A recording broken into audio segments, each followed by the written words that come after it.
cartoon, it says, "Can you just let her win?" And then we're going to look at Serena Williams. So Serena Williams is about 5'9", so she's 2 inches taller than me. She's obviously skinnier than me, right? She's athletic.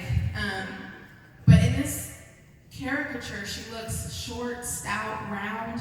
Her features, they're exaggerated. It's supposed to be a caricature, but in all actuality, it's a microaggression. Because what he did was, Mark Knight came out and said, "I don't understand, why is everybody so upset? It's just a picture." And when people started asking him questions, well, why didn't you draw Naomi Osaka? Why is Serena so short? Why does she look so round? He couldn't answer that because he would have to face his biases head on, right? So when you go back to those 3 Ps, predict, prevent, prepare, you can, as you start working and being around different people, you can predict some of the biases that people have, right? Because some of them are the same old tired things that we see all the time. So you can predict these things, and you can prepare for what you can predict for, right? And then prevent. There's 2 things. The first thing you want to do is make sure that you're not on the microaggressor side, right? So even as a marginalized group, we too have our own biases, and you don't want to come off to someone else as a microaggressor. And then the other side of that, prevent, you want to make sure that you don't act adversely when you're hit with microaggression, right? Because the thing about microaggression, with it being indirect and subtle, it's hard to explain to somebody, but it's even harder to prove, right? So I learned very early on in my career that when someone says, "Hey, can I touch your hair?" or "Hey, have you listened to the Migos album? What are you mixed with?" And I'm like, "Why in the world are you asking that question?" Like, I pop off, we go to HR, and they're like, "He just asked you a simple question." And I'm like, "It wasn't a simple question. How do I get you to understand what I'm saying?" Right? And so it's really hard to prove and explain. So you want to make sure that you prepare for these, so when they come to you, you know exactly how you're supposed to react. So what the 2 psychologists helped me with is developing a personal plan. So we gave this to all of the women of color that we interviewed and told them to go through this and see if some of the things that they were going through didn't get better or they didn't react in a better way to it. The first thing is a shadow profile. So the Venn diagram there, the who I know I am versus who others think I am, and the things that are in the middle. That's what we call a shadow profile. It's a shadow profile because your reputation is something that is always following you, but it's not the real you sometimes, right? Just like your shadow is always there, and depending on how the light hits you, or depending on who's talking about you or who's looking at you, your shadow can look very different than what you actually look like, right? So that's why it's called a shadow profile. And then developing a mentor profile. So we printed out these silhouettes for everyone when we did the study, and we started asking people, what does your mentor act like? Who is she to you? So if I asked you guys that question, what are some of the things that you would say your mentor is? What are some of the things that you would write down on this paper? Driven? Safe space? Sounding board? Motivating? Realistic? Back you up, provides guidance. Notice none of you guys said she looks like me, or she's from the same place that I'm from. So sometimes we just have to step out of ourselves and think about what our mentor really is for, what the purpose is, and that's when we get into the intersectionality piece. Going into mentoring, find time with your mentor if you have one. Schedule time with them in the next 30 days. And if you don't have one, get one in the next 30 days. Studies show that the first 30 days of work, you're only working about 20% of your time. So that's the time that you can go out, you can find mentors, you can connect with people, you can use that time to develop those relationships that you're going to need later on in your career without too much interfering with the types of work that you have to do. And then write down how you double dutch throughout the day, right? So this is one of those predicts. So as you start writing these things down, you can see patterns sometimes. Even if you go to a different company, you can start to see patterns. And then you can know, like the young lady said, like, I know someone's going to talk about my hair, so instead of letting them interrupt my piece, I'm just going to get in front of it. I don't want to talk about my hair. I'm changing my hair tomorrow. Bless you. Or however you want to deal with that. For me, I just give it right back to them. I just give it back to them. Why do you care about my hair? Or why? Just Why do you think that? And like I said, just watch them fumble the bag, flip it and tumble it, right? Just watch how people react to that. So now we're going to talk about intersectionality. So intersectionality is just basically that middle part in the Venn diagram, right? So leveraging the intersectionality of all women is very important. When you look at the numbers, women are very likely to be the only one in the room.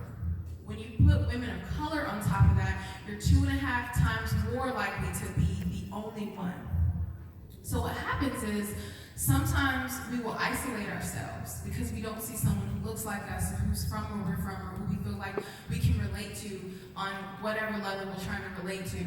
In those what would you do situations, what we found out in our research is that over 30% of the time, the women were isolating themselves. No one made them feel isolated, no one did anything. In fact, we were like, make sure you're in their face, hey, come with us, come do this. And they were like, no, I'm okay. No, I'm good, I'm gonna eat over here. And then they'll be like, why I eat lunch by myself every day? And we're like, well, we invited you 4 times this week. What happened?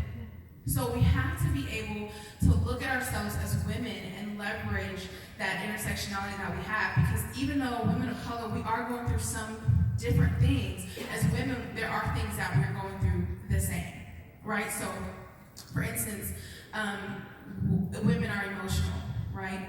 If you react in an emotional way, the way that someone will describe a woman is she's emotional, she's weak. A black woman might be, she's an angry black woman, but at the end of the day, the root cause is that you're being targeted because you acted in an emotional way as a woman. So those are the types of things that sometimes we have to focus on what we have in common and not necessarily what differs us, because there's not a lot of us sitting at the table. And if we start isolating each other and ourselves based on this checklist of everything has to be just like where I'm from or what I look like, there's not going to be many more of us at that table. We got to come together as allies and take our place at that table together.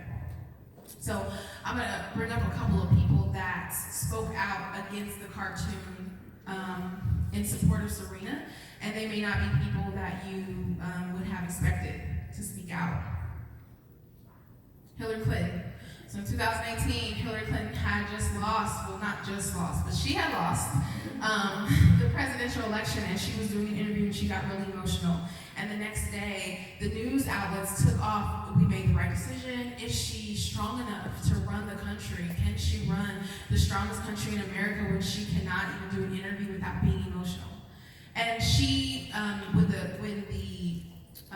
cartoon came out, she spoke out and said, hey, Serena, like, I too am going through things where I'm acting in emotion like every human being does, like men do all the time, and they're criticizing me for it.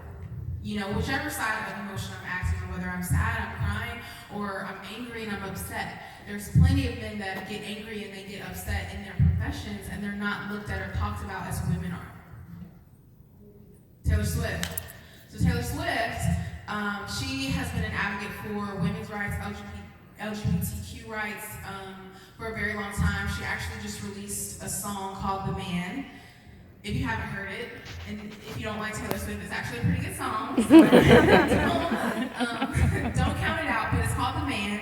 And she talks about how there's things that people have said about her and things that have happened in her career that if she was a man, it would not be said that way. And the story about her life wouldn't be written that way, even down to the fact of how many boyfriends that she's had. You know, if I was a man, it would just be that I just played the field until I found who was right for me, right? But because I'm a woman, that's not what's said, right? So Taylor Swift spoke out and said, Serena, you know, I'm not in sports, but I get it. I get what you're going through. I get having to be a woman and having to think about every single thing that you do, because people will put a spin on it so quickly and so fast.